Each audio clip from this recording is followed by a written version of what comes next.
देखा गया है कि नारियों के अंदर उनको खुद को नहीं पता होता है, गरीब महिलाओं को, कि उनके अधिकार क्या क्या है। उनको आगे बढ़ाने के लिए उनको जागरूक करूंगी और इसीलिए चुनावी तैयारी में उनको चुनाव में यही समझाऊंगी कि अपने आप को समझे, अपने आप को इज्जत दें, अपने आप को आगे बढ़ाएं। मुझे नहीं लगता कि किसी पार्टी में मैंने देखा है गरीबों के बारे में इतना सोचते हुए। सर ने सिर्फ और सिर्फ गरीबों के बारे में सोचा, क्योंकि उन गरीब तबके जब तक आगे नहीं बढ़ेंगे, हर तबके को लेकर के ये चलते हैं और हर तबके के लोगों के साथ ये रहते हैं। नमस्कार, मैं कृपा शंकर, आप इनसाइडर लाइव देख रहे हैं। आपको बताते चले कि 2024 बेहद करीब आ गया है और उसकी कड़ी में बात करने वाले हैं हम की, यानी हम वो जीतन राम मांझी जो जदयू से अलग होकर के अपनी पार्टी की नींव रखे और आज उनके जो पुत्र हैं यानी संतोष सुमन, वो बिहार सरकार में मंत्री है, फिर अलग हो गए, अब एनडीए में शामिल हो गए हैं। लेकिन 24 की तैयारी में जो तमाम पार्टी है, इंडिया की बात कर ले या एनडीए की बात कर ले, लगे हुए। आज जिस तरीके से इनकी पार्टी में तारा श्वेता जी भी पार्टी की सदस्यता ग्रहण कर ली है, इनसे हम जानते हैं कि आखिर में अगला कदम क्या होगा। क्या चुनावी एजेंडा है आपका शामिल होना,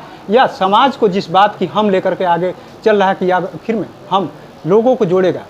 सबसे पहले तो इनसाइडर लाइफ के जितने भी दर्शक हैं उनका बहुत बहुत अभिनंदन करती हूं मैं, and I am so much grateful to my national president कि उन्होंने मुझे आज सदस्यता ग्रहण कराई है। और निश्चित सी बात है कि मैं राज्यसभा जो अभी चुनाव होने वाले हैं, लोकसभा के जो भी चुनावी होने वाले हैं, उन लोकसभा के चुनाव के लिए तैयारियाँ जो चल रही हैं, उसके लिए मैंने कभी नहीं सोचा, और मैं सिर्फ हिंदुस्तानी आवाम मोर्चा में सिर्फ सेवा के आशा से आई हूँ और सिर्फ सेवा करना चाहती हूँ लोगों की। और इसीलिए मैं राजनीति में जुड़ी भी हूँ, क्योंकि मैं बांझपन हटाने की मुहिम चला रही हूं। और बांझपन सिर्फ बिहार में नहीं, बल्कि बांझपन बिल्कुल भारत मुक्त होना चाहिए। सिर्फ बिहार मुक्त नहीं, भारत मुक्त। महिलाओं की सेवा करने के लिए मैं आई हूं और महिलाओं की सेवा मैं बहुत पिछले कम से कम 7 या 8 साल से कर रही हूं, टेस्ट ट्यूब बेबी करके। तो इसीलिए मेरा यही सोच है और इसी सोच से मैं इस पार्टी में आई हूँ। महिला बिल अभी हाल ही में पारित हुआ, आप लोग भी एनडीए का हिस्सा है।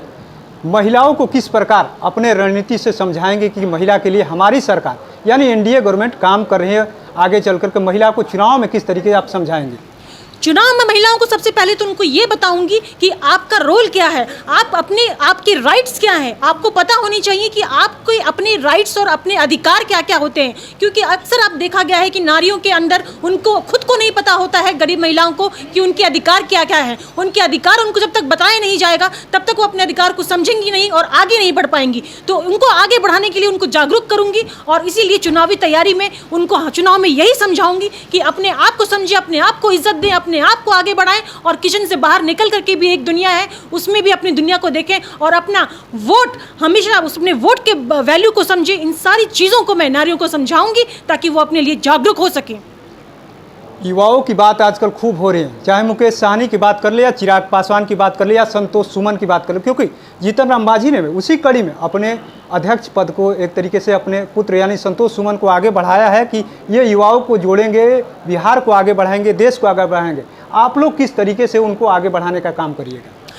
आई थिंक द पूर्व जो सीएम है हमारे, he is very correct in his path and he has done a very good job, क्योंकि उन्होंने अपने पुत्र को बहुत ही अच्छे से सिखाया है कि किस तरीके से राजनीति में आगे बढ़ाना है, गरीबों की सेवा करना है। और हम लोग इस तरह से देखते हैं अपने राष्ट्रीय अध्यक्ष जी को कि वो खूब आगे बढ़ें और हम पार्टी को बल्कि राज्य में ही नहीं, राष्ट्र लेवल पे उसको पूरी तरीके से उनको सम्मान मिले और राष्ट्र लेवल पे उनको राज्य को दर्जा मिले और राष्ट्र लेवल पे उनको हम पार्टी जो है वो पूरी तरीके से प्रसारित हो जाए। मेरी तो यही विजन है और मैं यही चाहती हूँ।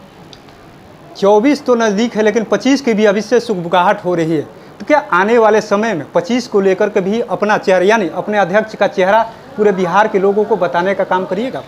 बिल्कुल, मैं चाहूंगी कि हमारे राष्ट्रीय अध्यक्ष जी चीफ मिनिस्टर बने। इससे बड़ी बात और क्या हो सकती है। गरीबों के बारे में इतना सोचते हैं वो, आज उनकी बातों से भी आपको लगा होगा जब उन्होंने मंच पर अपना भाषण दिया, उसमें भी उन्होंने सिर्फ गरीबों के बारे में सोचा। अगर आप देखें तो लोग सिर्फ अमीरों के बारे में सोचते हैं, सिर्फ लोग जो है अपने लोगों को आगे बढ़ाने के बारे में सोचते हैं। और ये हमारे राष्ट्रीय अध्यक्ष जी जो हैं, उन्होंने इतना अच्छा भाषण दिया, इतनी प्रभावित हुई मैं उनसे कि उन्होंने गरीबों के बारे में इतना कुछ सोचा है जो कि आज तक कोई, मुझे नहीं लगता किसी पार्टी में मैंने देखा है गरीबों के बारे में इतना सोचते हुए। सब अपनी पार्टी के बारे में सोचते हैं, लेकिन सर ने सिर्फ और सिर्फ गरीबों के बारे में सोचा, क्योंकि उन गरीब तबके जब तक आगे नहीं बढ़ेंगे, हर तबके को लेकर के ये चलते हैं और हर तबके के लोगों के साथ ये रहते हैं। तो इनके लिए मैं इनसे बहुत प्रभावित हूँ। लास्ट सवाल, यहाँ से आप निकलिएगा, अब तो पार्टी की सदस्यता ग्रहण कर ली, यहाँ से निकलने के बाद सबसे पहले अगला कदम अब क्या करने वाली हैं आप?